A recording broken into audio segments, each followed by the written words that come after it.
What do you enjoy most about doing the podcast? Aggravating you girls. She does do that. You like that, huh? I think that's a really solid answer. I like think receiving it. Welcome, everyone. We have a great Talk It Out podcast for you today. We are here with Joyce and Aaron, and we are going to answer anything. So what we did, we just threw it out there on social media. Ask us anything. Ask us anything. And you guys came Aaron's through. going to answer them all. That's what you said. Yeah, Joyce said. We're just going to give these to Aaron. All right, everybody get ready. Let's cozy up on the couch. Because they always make me answer everything. So. You're just so good, though. Before we jump into the questions, yes, you guys were just talking before we got started, and Joyce did a speaking engagement last weekend. Now you're going to tell on me. I am, because it's so cute. I just think it's the cutest thing ever. And we often, because I don't go to the speaking engagements all the time when she goes, and so I said, "Hey, I heard it was really good." And what did you say, Joyce? I said it was one of my greatest teachings on pride. She said it was really good. I think it was one of my best ever. And then she just starts laughing and she said, and it was on pride and humility. I like the balance in those two. Yeah, that's confidence. It was just very fun. So it sounded a little different than what I meant it, but I meant it with a very humble heart. How's that? Humbly, I'm fantastic. Yeah, humbly, I'm fantastic. She's going to title this teaching this. I love it. The best teaching ever on humility. Let's answer questions. Okay. All right. Let's start with the rapid fire round. All right. All Okay, right. I'm ready. Quick questions, quick answers, because we're going to try to get through a lot of them today, but not as quick as these first ones. What's your coffee order, Joyce? Well, I make my coffee at home. I only like an espresso pot. I'm a coffee snob, and I have got it just the way I like it. I don't like coffee that's super, super strong, so it's hard for me to get it out because a lot of times it's too strong. All right. Aaron? Do you use heavy cream? No, you're getting deep on the rapid fire questions. I just really love coffee. No, it's okay. Go ahead. It's important. Yes. Because I think I learned that from you. 2 teaspoons of heavy cream. Okay. I heard that Joyce did that, so I thought I'd try it at home. So I love just regular coffee with heavy cream in there, and it's just delightful. Is or it a more latte. than 2 teaspoons, though? Oh, yes. I'm going to go 2 tablespoons. So here's my secret. So I don't like coffee. I wish I did, but I don't. Yeah. So I get hot chocolate. Oh, yes. And Skinny so hot chocolate. To balance it out, for some reason, I think this makes a difference. I get hot chocolate with no whipped cream.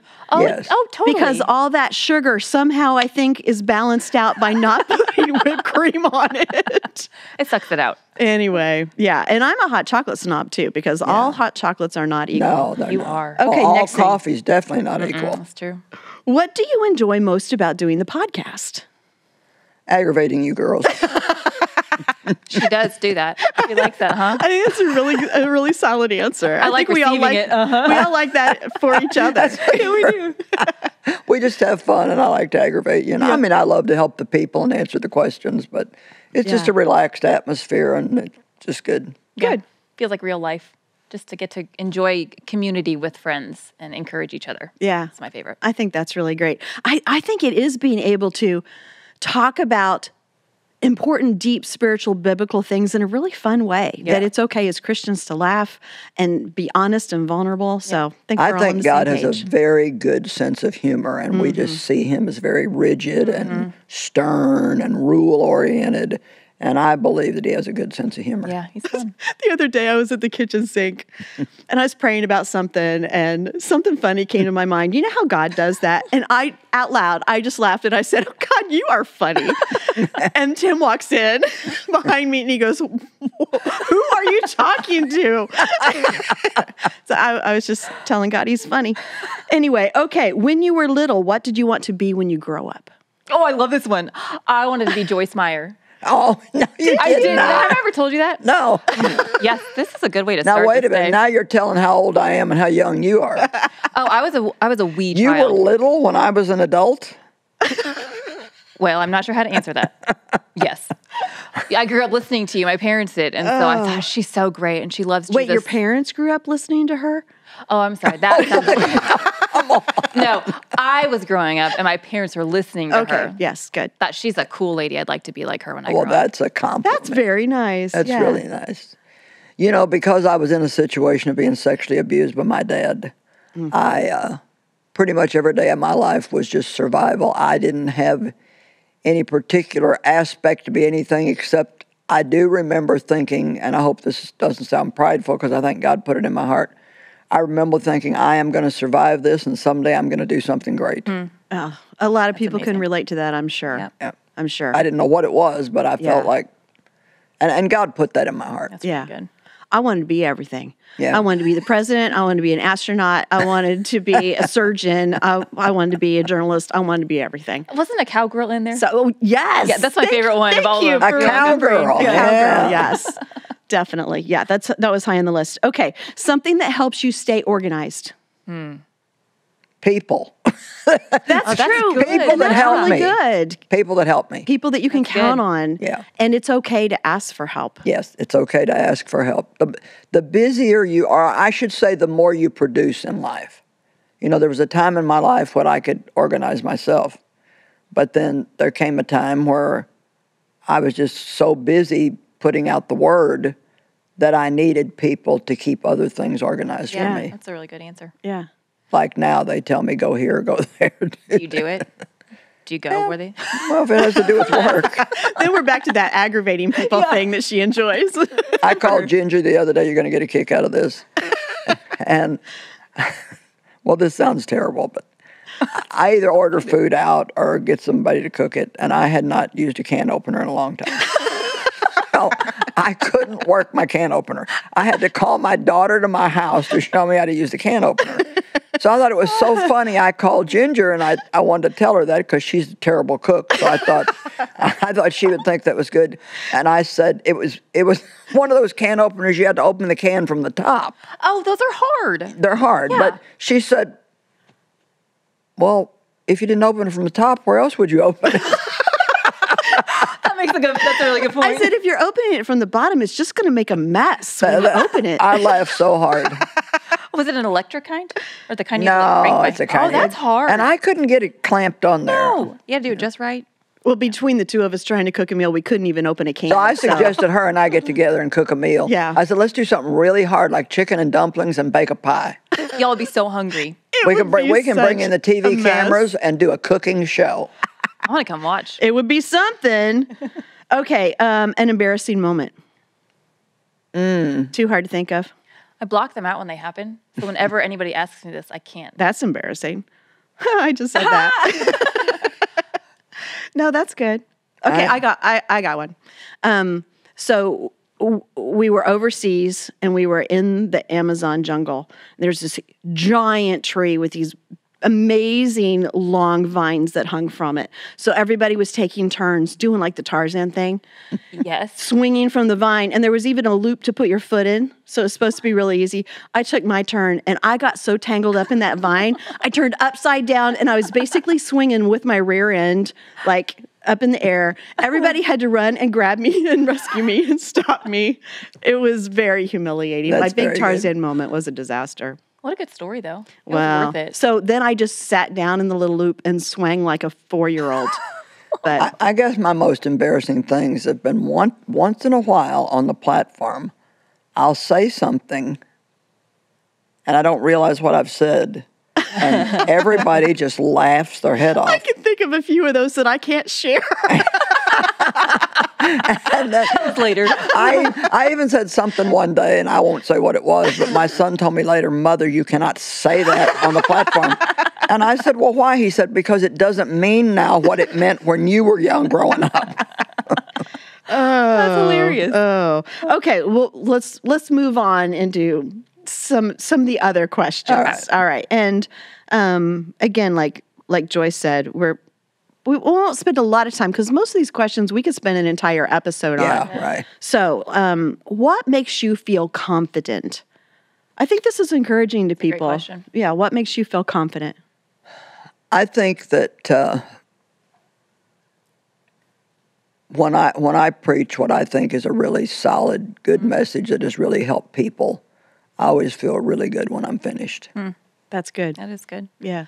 I think very unspiritually, a new outfit makes me feel confident. But then I agree with what you're saying too, Joyce. When you're doing what you know God has called you to do, and there's that ease in it, that makes me feel confident too. Yeah. What about you? You're Yeah. a confident person by nature. But everybody, has ebbs and flows and things that Yeah. you just feel stronger. And I think that it is being prepared. And I'm not one. I love spur of the moment things. That's good. Yeah, prepared. But there is something about It helps me, I too. know I've done my due diligence. I'm ready for this, and it does just give you the confidence that you I have to prayed agree with about all it. of this. I like the outfit. I like that. Yeah, Imagine when you put all three of those together. being prepared in a great new outfit And then doing a good job. Exactly. Yep. That's a good day. That's really good. Okay. Oh, that goes back to my embarrassing moment. Is usually, remember, if I fall down when I wear those new outfits. When I you feel fall good. up the stairs? When When I you fall fall up up the the stairs. stairs. Yeah, that's embarrassing. But I looked cute, so what are you going to do? What can a girl do when she looks so good? I'm going to send you the teaching on Pride Month. Not that I think you need it, but But it was that good. It is her best just ever. that good. Okay. This is a great place to start. Advice for Bible study. Well, what I like to recommend is I think that reading the Bible anywhere is great, but I think that it's good for you to study in an area where you're having a problem or some area where you want to improve. It's like if you're having a problem with patience, look up every scripture you can find on patience. If you're having a problem with anger or jealousy or whatever, the Bible pretty much has the answer to every issue that you could possibly come up with. Yeah. And Yeah. so I did a lot of that, especially in my growing up years. A lot of times now I read the Bible, but sometimes I get like, I'll start reading the Bible and then I get to something that like really perks my interest, and then I'm off on rabbit traps, Yeah. tracks. And that's okay, right? Yeah. That's a good thing. Yeah, everybody. you deeper. I don't think that there's a formula. Yeah. I don't think there's some specific amount that you have to read or do. I think we just need to love the Word and realize that it's our guidebook for life. I think that's great. For me, I know when I started studying the Bible more regularly, I had to ask God to make it alive to me because I was having a really hard time sticking with it because it just felt like words. And I knew that's not true. So me asking God, show me something in this, make it real to me. And he did. And Yeah, so not that's to say good. that every time I read it, it's this major revelation, but he shows up. That's good. Yeah. I think one of the things for me is consistency and not giving up. Yeah. Because some of those times, because I've studied the Bible literally since I was quite young, and you have those times where you're like, wow, I'm learning so much. And then you have other times you think, am I accomplishing anything? Yeah. Right. And it's realizing that you are always accomplishing something by spending time with God in his word and not giving up because I haven't had any major revelation for a while. And so sticking with it because it will come back around to where something will blow your mind again and God will really speak to you in the midst of it. Good. One other thing I can say that I think is important for people to hear is don't read the Bible for quantity. Read it for quality. Yeah. Slow down. That's good. God would rather you read one verse 6, 7, 8 times, think about each word, and get something out of it than to read a whole chapter and not even know what you read when you got done. Yeah. And we're very geared toward quantity. Very much so. Yeah. Okay. How are we doing? We're doing well. Okay, great. We've got some really interesting questions from people too. Thank you for sending your questions in. Do you believe, I think this should be one that Aaron answers because I remember a question that you asked on the podcast not too long ago, and then we'll have Joyce answer it for real. I appreciate your honesty. Do you believe that the more people that pray for someone's sickness to be healed, the better the chance of the healing for that person will be? So it's kind of like, do I have to play the odds? Yeah. If I get more people, will it be more likely that someone will get healed? I laughed not because of that question, but because I know what you're talking about. When I stumped her and I asked you about prayer, God forget my prayers? I have to redo it again. Does it expire? Yeah, does it expire? Does it expire? So I think that's a great question. I'm glad you asked. I understand this question. I think it's really valuable because there is power in getting more people to pray. It's an interesting thing too, I think, because motivation, I think, is a really big deal. Like if you are trying to get all these people to pray because you think the numbers matter and that the more you add to it, you're going to get your answer the way that you want it. I don't think that's how God works. But joining with people in prayer and coming in agreement, there is power in that. Yeah. So I don't have an answer. I think that's beautiful. Maybe we don't need Joyce to answer that one. That was very good. No, okay, Joyce, I don't go think you ahead. like that. I'm being. That's crazy Well, talk. I have an answer. I do think that, well, I think it can go either way. I think if some things I just pray about myself and don't tell anybody. Yeah. But then other things, if it concerns me a little bit, like I told you, I've got to get a dental procedure and they may have to take some skin off the roof of my mouth. Well, I am really just like not looking forward to that. Yeah. So I've asked several people to pray about that. Yeah. I think there is something that people can get in the trap of. I mean, the Bible says where two or more are gathered together. Right. You know, I'm there in the midst of them. But sometimes we think, if I could only get Joyce Meyer to pray about this, then I know it would be answered. And there's really something that God honors all of our prayers with Exactly. your heart. Yeah. It's huge. Okay. How do you find balance with work and play and all the things that need to get done? People talk about balance all the time, and it's a big question that a lot of people ask. But this is interesting: finding balance between work time and still enjoying life. Well, I made myself sick several times before I found it, and now I just really kind of go by my heart. Some days I can sit and work on messages and study all day. And yesterday, in the afternoon, I just didn't want to do it. It just, Good for you. I was needed some time trying, it off. just wasn't Yep. coming together, so I just stopped and did something more relaxing. So I think sometimes you have to be willing to listen to your own heart. Oh, that's good. Yeah, that's good. Because you can feel that sometimes. Yeah, when you what do you need? What do I need? Right. You know? Yeah. Do I need a nap? Do I need to, I love quiet, and so that's something that I have to have. It's very relaxing for me. And I just decided that I'm going to get a bird feeder, and I'm going to sit out on my deck Yeah. and watch the birds. That's a great idea. Give yourself permission to do that. Yeah, I think to that's do really things. important. And somebody started telling me what a mess it was, and I said, we'll deal with that. Yeah. I have to really balance that because I, like the two of you, feel really productive or feel really good when I am being productive and producing something. So I have to remind myself, like, it is okay for me to not always do that. It's okay to sit down, or it's okay to play with my kids and not. It's not only okay, it's vitally necessary. Sure. Yeah. That's one of the big things I've learned is that I'm better when I play. I'm more creative when I play. I make memories when I play. Yeah. I make, of course, when the kids were little, those, like you're talking about, those memories with your kids and still doing that as adults. Adults need to play.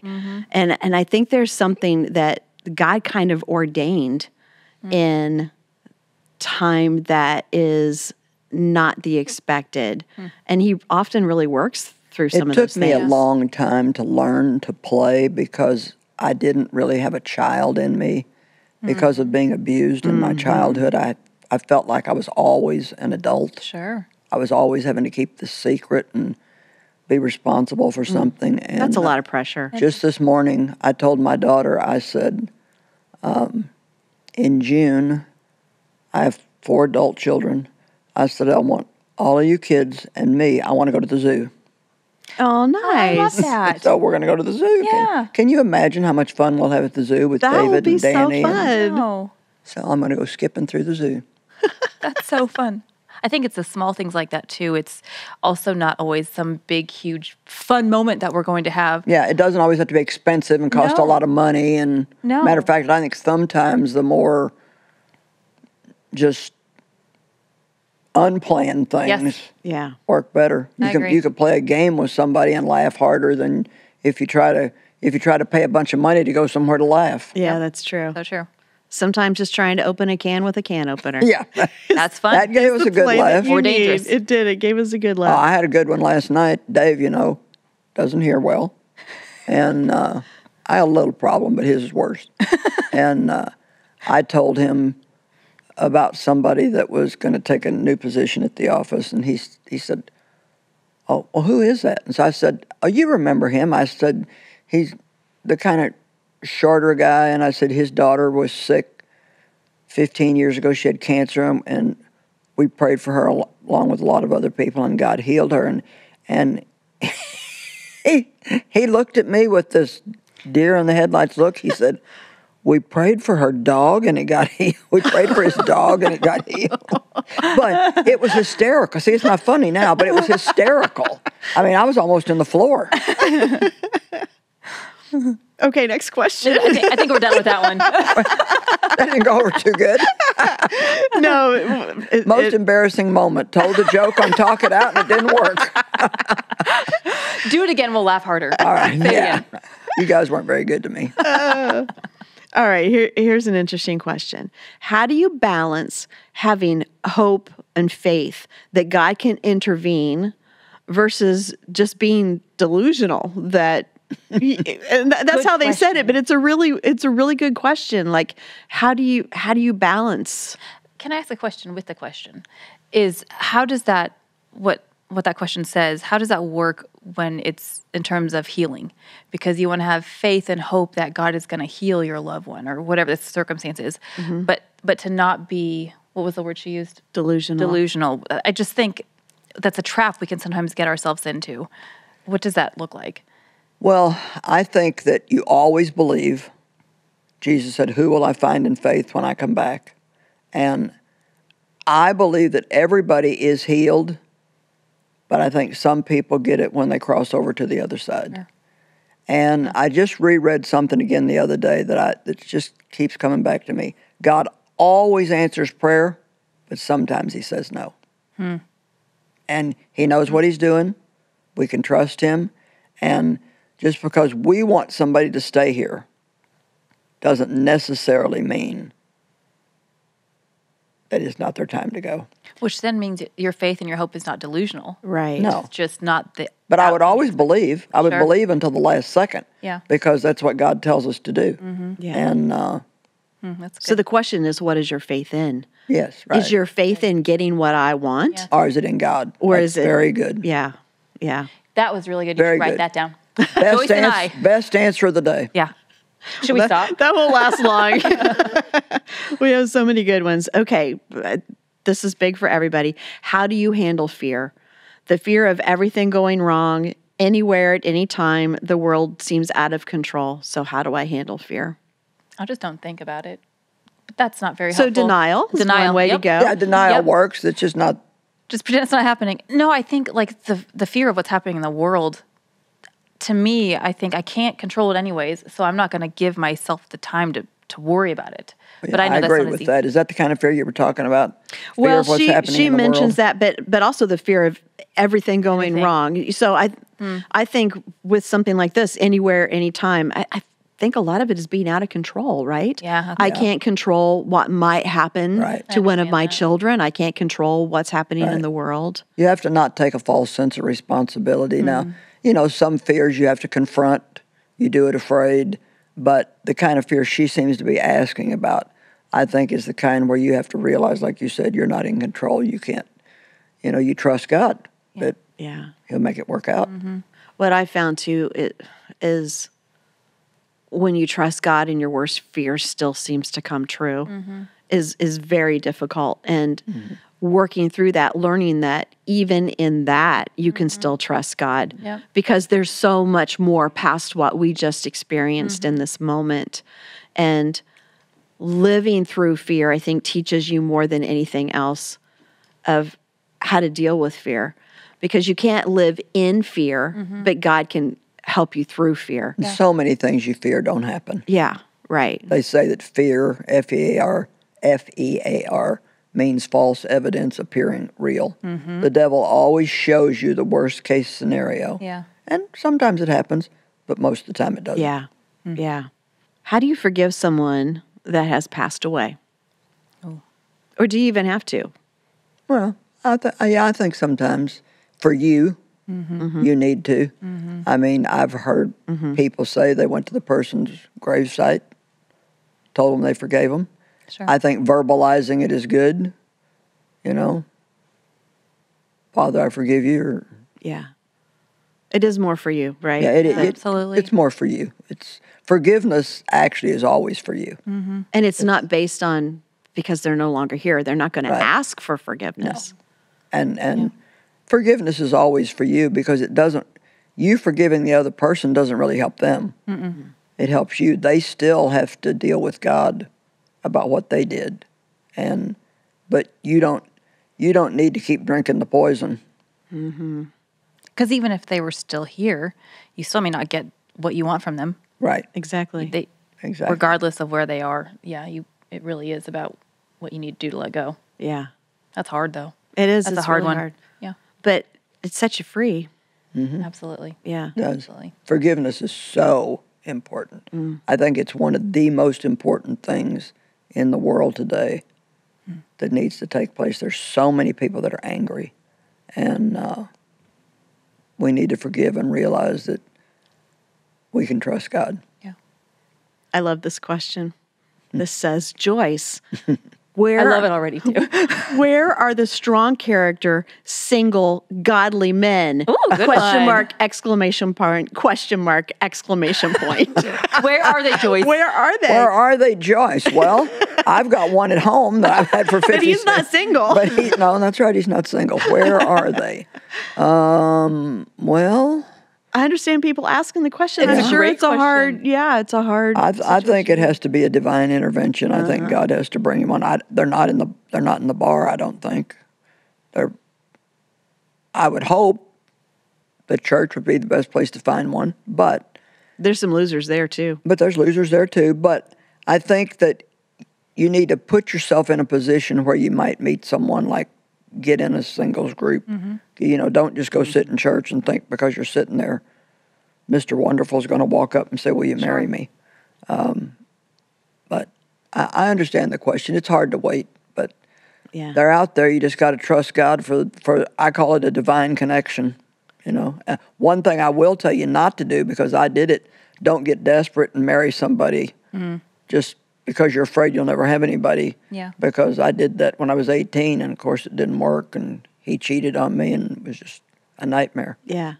That's good encouragement though. Can I ask another one? This is not on your list, Absolutely, but I you think can. I bet women would love to know this. What is a female's responsibility to start dating? Because I think there's a lot of conversation in the culture today about whether it's the woman's job to wait to be pursued by a man, or is it okay for a woman to make the first move and talk to a guy? Well, I come from the culture where you waited for the guy. So Would you change your view now, or would you stand by that? I don't know. Okay, that's fair. I don't know. What do you think? I don't know either. I do. I take that back. I know what I think. I think a lot of that goes to confidence, because I remember when I was dating, it was so much easier to think, let them just come to me. That's got to be the right answer, because then I don't have to put myself out there and feel like I might be rejected. And so I think from my vantage point, it's if we can be confident enough of who we are in Christ and that we as women have a lot to offer, and whoever this man is, it's his loss if he doesn't want to talk to me. But it's about the confidence of who you are in Jesus. And I just want girls to know that you be who you are. Be confident in who Jesus made you to be. Yeah, and realize your value. Yes. Right. Like don't accept being treated less than God wants you to be Right. treated. Yeah. And there are good men out there. There are. It might take a while, and I don't know where to find them. I wish I had an answer for everyone. But don't sell yourself short, like Joyce That's said. right. Yeah, that's Yeah. good. How can I be more confident in my prayer? So is there anything about praying that you would encourage somebody with? Well, I think the answer to that for me is to remember other prayers that God has answered for me. Oh, that's great. I think that Yeah. I don't think we remember enough. I think we forget what we should remember, and we remember what we should forget. You know, there's so many. David, when he was depressed, he remembered a time when he had led the band into Israel, and they were bringing the ark in, and when he was facing Goliath, he remembered the lion and the bear that he had already killed, and that gave him confidence. So I think remembering times when God has done other things for you. This is an unusual question. I'm just going to throw it out because we may or may not have an answer. I don't know. This might sound strange, but should we be praying for Satan to be saved one day? Because That's a great question. we pray, we pray for people to come to know the Lord. Right. That's Satan's fascinating. not exactly people. No, What do we you should think? not pray for Satan to be saved. It's already a lost cause. It's already been stated. The book's been written, been closed. He's done. We He's know how the doomed. story ends. We know how the story ends. So, no. Well, that's kind of nice that it's one thing off our prayer list. Yeah. It's so true. Check. Okay, Joyce, this is a great one for you. My mom has just turned 73, and she's a spunky one, not ready to shut down. Why is it good for me? I'm only 30. That's exactly why. This is for your future. How do I encourage her in fulfilling her purpose at this time? She often wonders if her purpose is finished, but I'm encouraged to see all that Joyce is still doing and going strong. Well, I heard Dick Van Dyke say something, and he's in his 90s, and I thought it was really, really good. He said, when you get older, in order to be happy, you need two things. You need someone to love, and you need a purpose. And so I would say to her, I think a great purpose is always doing something for someone else. Yeah. So even if she volunteered I just heard a story recently about a guy's mom who was just depressed all the time and miserable, and it makes you cranky when you're depressed and hard to get along with. And she started volunteering at a place that helps veterans, and they get clothing donations and food donations, and she's just involved there now in separating those and helps manage the sales they have, and she just is absolutely loving it. So you need to be with people and doing something that you feel like you're contributing. Yeah. That's great. And there is always purpose, isn't there? Right. Everybody. There's always somebody that needs your help. Yeah. You know, we had a lot of conversations about this when my grandma was 94 just about 95. She passed a couple of months ago, but she couldn't do anything. I mean, she had declined so much. And so I remember talking to my mom, like, what do you think God's purpose for her is still here? I mean, he's left her here for something. So, but that woman, up until right before she passed away, she couldn't go anywhere, but she spent all day in her room, and she had all these prayer journals, just all pages after pages of who she's praying for. She would write down how she heard God answer her. Yeah, what a good. wonderful legacy. Yeah, and so great. I thought she can't go anywhere. So there's not a lot of people Yeah. she's communicating with. Yeah. But man, I know I was prayed for every day until she that's good. passed. That what better purpose? Yeah. It's very good. You can always find a purpose if Yeah. you want to. Yeah, that's beautiful. Mm-hmm. Okay, next question. How can I turn to God through PTSD or a panic attack instead of like my eating disorder or other places where we tend to turn in times of panic? They tend to be our knee-jerk safety, but they don't work. So I want to make sure I'm understanding the question. Yeah. If somebody's having a panic attack, Or they're dealing with they would trauma. normally run to food. Right. Well, one story I remember, and this is not to tout my book, but the book that I wrote, Battlefield of the Mind, one girl told me that she was bulimic. And she said, I started, when I wanted to make myself throw up, I would bow down in front of the toilet and read your book. And because she had to get a new mindset. She had to believe that she could overcome that. And so she realized that Satan was putting those thoughts in her head that she had to go make herself throw up. And she was set completely free. Wow. So whether it's a Bible or something else you want to use, I'm not saying it has to be my book, but I think you have to Something full of God's word, though. I think you have to turn to the Word. Yeah. Turn to God. You've talked a lot about how replacing a bad habit with a positive habit is a great way to change the results of what you're getting in your life. Maybe somebody's having something like that. Maybe it's just, I know one person who, when they get angry, they found if they'll just get away from the situation and go for a walk, they can get back some balance and some common sense. Yeah. Good. Make a change. Okay. I'm going to ask one more question. Okay. This is the last one. When you've prayed and fasted and asked other Christians you trust to pray, and you've not seen an answer for months and nothing has changed, what is there left to do besides trusting God and doing good? Now, the thing about this is they've obviously heard what the Word says. They've heard Joyce maybe talking about trust God and do good and how important it is. Well, the thing that comes to me is there's nothing left to do unless,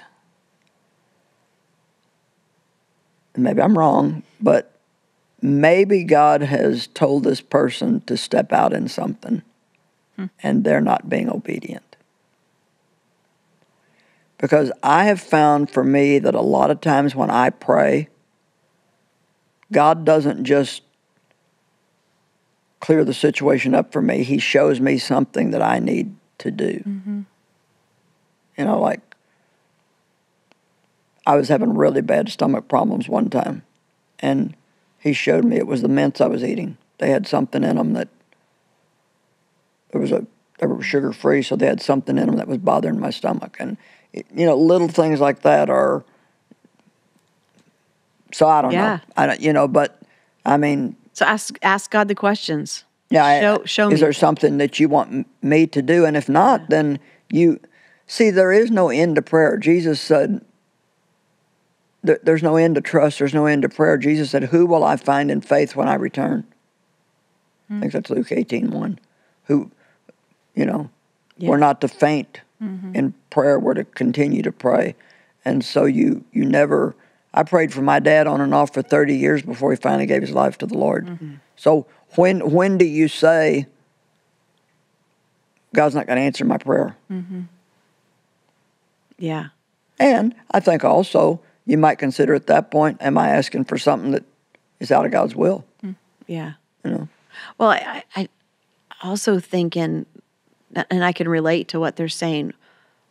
What else can I do? Yeah. Sure. Yeah. Besides that's our trust biggest God problem. and What can do I good. do? What can I do? Exactly. What can I do? And sometimes it is isn't nothing. beside, but trusting God and doing good in the meantime, helping others, doing what you know God is asking you to do, may take a long time, but it doesn't mean that God's not working in the situation. One writer that I absolutely love and have gotten a lot of calls it acceptance with joy. That's hard. Yeah. You said that like it was great, but think about what you just said to us. Yeah. But it's like, this is the way it is right now. Yeah. And I'm going to accept it, and I'm going to be joyful. The Bible says, serve the Lord with gladness. Yeah. And it tells us that godliness with contentment is of great gain. And so Paul said he was content, whether he was abased or abounding. So we could translate that into saying, I'm content whether I'm getting what I want or whether I'm not. Yeah. That's great. Which, boy, that's a God thing, isn't it? To really be content, whether things are going really well or fairly badly, that is definitely God's intervening with our attitudes and our emotions and not really planting ourselves on how we're feeling every day. Yeah. If it's okay, I'd like to end the show with one comment. Now, I'm 81, and I've been serving God for 48 years.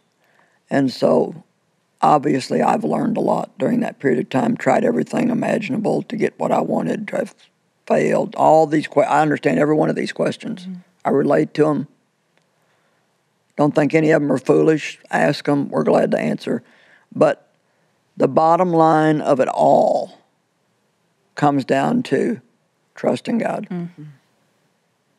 If you trust God, I'm rereading a book on disappointment with God that I read years ago. And reading it now, I think, I'm never disappointed in you, because if I didn't get it, then I wasn't supposed to get it. Yep. Yeah. It wasn't, or it's not time. So trust, it's, I think that's really the end result of what God is working us toward in every area of life is, do you trust me? Yeah. Do you really believe that I love you enough that I will do the best thing for you? Yeah. And I love you. Yeah. Well, what a great way to end not only this program, but you realize it's been like 5 years that we've been doing Really? Talk It Out now. Wow. Do you know I know that because I brought a present for you both today to celebrate our 5-year anniversary? Aw, Yeah. Oh, well, thank that you. was so Open them. nice. You have to open them right now. I look I forward to just- your reactions when you open Look it. at the cute I little just said bags. my love language is gift. Yeah, wait till you open it though. Wait till you open it, though. Because wood is the 5-year anniversary. Happy 5-year anniversary piece of wood. I need a piece of wood. Love, Oh. Aaron. That is so wonderful, I Aaron. know. you. I thought that Thank- would speak to your heart right there. Thank you. I really wanted a block of wood. I know. It's nicely shaved. I was It's believing for a smooth. block of wood. I know. Well, now you got I it. will cherish it. I will use it as a doorstop. Yep. The I variety I of things thought I you could might do with use that. it Yeah. to prop something up on. Yeah. You know Yeah. what I could do with that? What? I could set my coffee on that every morning so it doesn't make a stain That's on such my a good glass idea. That's table. perfect. That's a very good You're idea. welcome. My coffee that's made out of my Nespresso Yes. pot With 2 with 2 teaspoons teaspoons of heavy cream. heavy cream. I think it sounds great.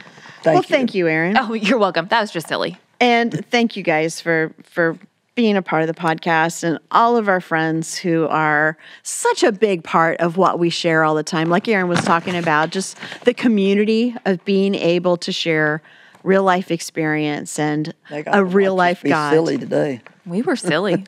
I think it's And really deep. helpful stuff, though. Yeah, silly and deep. But maybe that's what we Is should this your hot change chocolate? the name to. That's mine. It's not. that's Yeah. your coffee.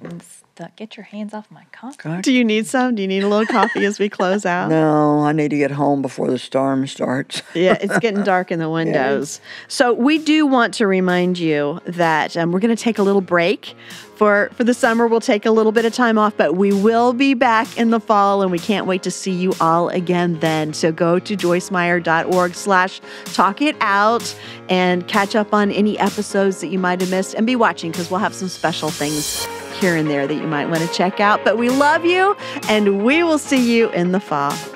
Bye. Bye.